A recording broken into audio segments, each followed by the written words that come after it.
GeniusInsomniac. It's Bruce, the coolest nerd you know. Other than a little rant slash vlog about Kanye West and people not liking his confidence. This conversation was once again sparked by Kanye West, but for a different reason. 2 days ago, Kanye West put out a casting call for his Yeezy Season 4 fashion show. And the casting call that he put out for this fashion show looks like this. Season 4 casting, multiracial women only. No makeup, please, come as you are. Sundays, September, blah, blah, blah. Okay, so the multiracial women only caused so much of a stir. The man can't do no right, it seems like. A lot of people didn't like him putting multiracial only for his casting call for his show. So, I mean, on Twitter, there were responses like, I want to believe Kanye meant women of all races. I want to believe in a lot of shit that isn't true.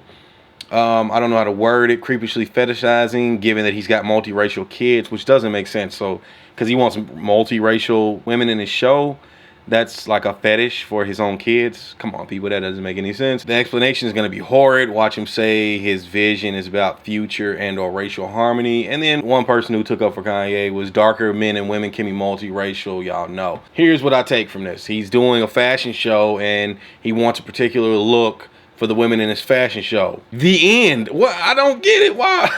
Oh my God. I mean, people do know that it's his fashion show. He can have whatever kind of people he wants there. And really, I'm not even just defending him. It's just a simple fact that why is everyone so butthurt about every decision someone wants for themselves or for their show or whatever? This is not like the situation where Hollywood was years ago, where you would have a movie with all Egyptian roles and it was played by all white people, or going further back when every single acting show that had black people was instead played by white people in blackface, or going even further back, William Shakespeare had all roles played by men, including the roles by women. This is not really that. It's a fashion show, and no, I don't know all the details of the fashion show, but it seems like he has a particular theme.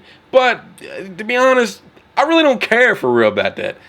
It kind of sparked a different conversation, and it was something I actually have talked about on social media before, and that is casting calls in general. Okay, so you know every movie has a casting call for people for certain roles. Like, this made me think of when a movie wants ugly or fat people in the roles. And no, I don't need to be PC about that. The movies cast ugly and fat people in the roles. Now, sometimes they take a beautiful person and put ugly makeup on them and make them that way, or put someone in a fat suit. But no, they cast ugly and fat people in roles. I mean, some people know what they are. I mean, you know you're not very attractive. You've lived in your skin all your life. You know that that's the kind of role that you would play if you were in a movie. Look, if you're fat, you know you're fat. If you're skinny, you know you're skinny. I mean, and especially, look, this might be touchy to some people, but if you're ugly, you probably know that you're ugly.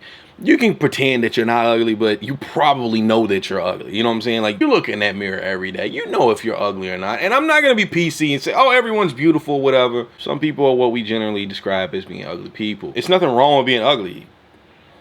Pretty is pretty, ugly is ugly. I mean, we generally have our ideas of what's attractive, what's unattractive. You might be ugly and have the best personality in the world, and it attracts people to you. But if they don't know your personality, you could be so ugly that they don't want to talk to you initially. That's just how the world works. There's no reason to act like this is not the truth, because it absolutely is. And this is not a thing to say have a low self-esteem. If you're ugly, you still have the best self-esteem. Beauty just may not be in your wheelhouse. You may be a beautiful person inside, but I might not be on the outside. But don't let that deter you from anything. I mean, if you're ugly, you can still do whatever you need to do. You can still be a big actor in Hollywood and still be ugly. So all this talk about everyone's beautiful. No, they're not. They're not beautiful. We don't feel like everyone's beautiful. It's not true. But it doesn't hold you back from anything. You can still be a huge actor in Hollywood. You can still do just about any job being ugly. You can even model stuff. There's hand models out there. There's elbow and knee models out there. I mean, you can still model things or whatever. You don't have to be gorgeous. The lie to tell everyone that they're gorgeous is just not true. Everyone's not attractive. Just the same way I said every baby is not attractive. You know, you can go check that video out. And I don't even know how I got off on this tangent of ugly people. This is more so about casting calls. So let me get back to that subject. And searching through few different posts looking for actors who have actually responded to these calls. I did find that a lot of Hollywood casting calls, they use words such as quirky actors, awkward, unconventional looking, and occasionally they will use overweight or big guys. And I've seen that they said in rare cases they will just ask for someone who is unattractive. I mean, there's nothing really wrong with that, I don't think, because that's what you want for your particular movie role. If you want some big ugly person, then because that's what that role needs, seems like you would ask for a big ugly person. I mean, I'm not the poster child for fitness, but I don't think I wouldn't go for a sleek fit model, African American. I'm not going for that role. That's not me, unless you all think so. Getting back on topic, what's really wrong with people knowing what they are and people wanting certain things in those roles? Like I said, I don't feel like the Kanye thing, I don't think it's a discrimination for the sake of discrimination. I don't think it's a discrimination to keep certain people out of an industry like it was years ago. I think this is more so for a particular theme. Years ago, they kept certain people out of movies by discriminating against certain races of people to keep them out. They could play in the background, but not in leading roles. That was just a pure discrimination thing and keeping people out of that industry. This is not really that. He's not keeping anyone out of the industry. There's plenty of other places to go. I think he's looking for a particular theme for this show. But in looking for this, found something extremely funny about this. A lot of people have seen the original Wizard of Oz, and Margaret Hamilton, the Wicked Witch of the West. So Margaret Hamilton actually shares a little story about her getting the Wicked Witch role. This is actually on her IMDb page. This is hilarious. She knew and accepted that she was not conventionally glamorous. She knew she was an ugly troll-faced woman. So she often told the story that when her agent first called and told her MGM was interested in talking to her about the role in The Wizard of Oz from the 1939, she responded, "Oh, I loved reading those books to my kindergarten children. Which role?" Her agent replied, "The witch." Hamilton said, "The witch?" And the agent responded, "Yes. What else?" That's great. So basically the agent was like, "Heifer, you're not getting any other role than the witch in this movie." So I found that very funny. I mean, she had already accepted what she looked like, and I guess her agent kept it real with her, and that she took the movie role, and the rest is history. I mean, that's a very, very iconic role.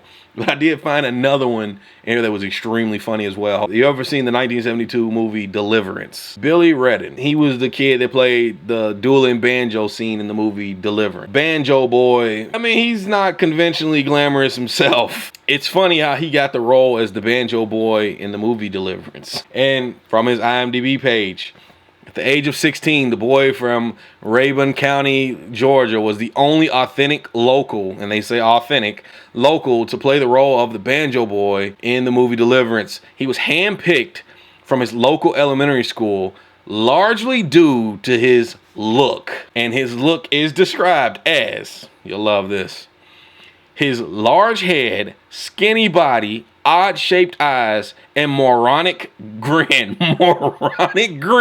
had sadly branded him a poster child for inbreeding and mental deficiency. That's how they casted this little boy to play in the movie. Oh, you gotta love it. And it's not a diss to anybody who's inbred or mentally deficient. It's the fact that they thought this is what he looked like. He embodied it. So that's what we want in our movie. So it's like the other side of these casting calls. And I've always kind of wondered, I've never really looked into it, but I had a great time looking into this particular topic to talk about. So I'll pose this question to you. Would you respond to a casting call that paid a lot of money if it pointed out, let's say, a certain physical deficiency to you? Like, hey, casting call for someone with huge ears or big nose or just extremely unattractive or awkward or quirky. Would you ever respond to something like that? I'm talking about for some good money. I don't know, like $10,000. Not a major role, just something very minor, but you have a couple of talking lines or whatever in the movie. Would you ever respond to something like that? I'm thinking maybe I would. I don't know. I don't get any casting calls come across my desk in my city here in Louisville, Kentucky, so I don't know. Maybe I would. Maybe I would. If the price is right, I probably would. But like I said, let me know what you think about that. And if you like any or all this video, make sure that you assault and abuse the thumbs up button. Subscribe if you haven't subscribed already. Remember, if you're subscribed to my other channel and you're not subscribed to this channel, get on it. Subscribe to this channel. Oh, make sure you add me on Snapchat at BZBets, Instagram BZBets, and on Twitter at TweetInsomniac. Sometimes I have motivational quotes. Sometimes I have inappropriate jokes on there. So make sure you add me there. But as always, I'm Bruce, coolest nerd you know.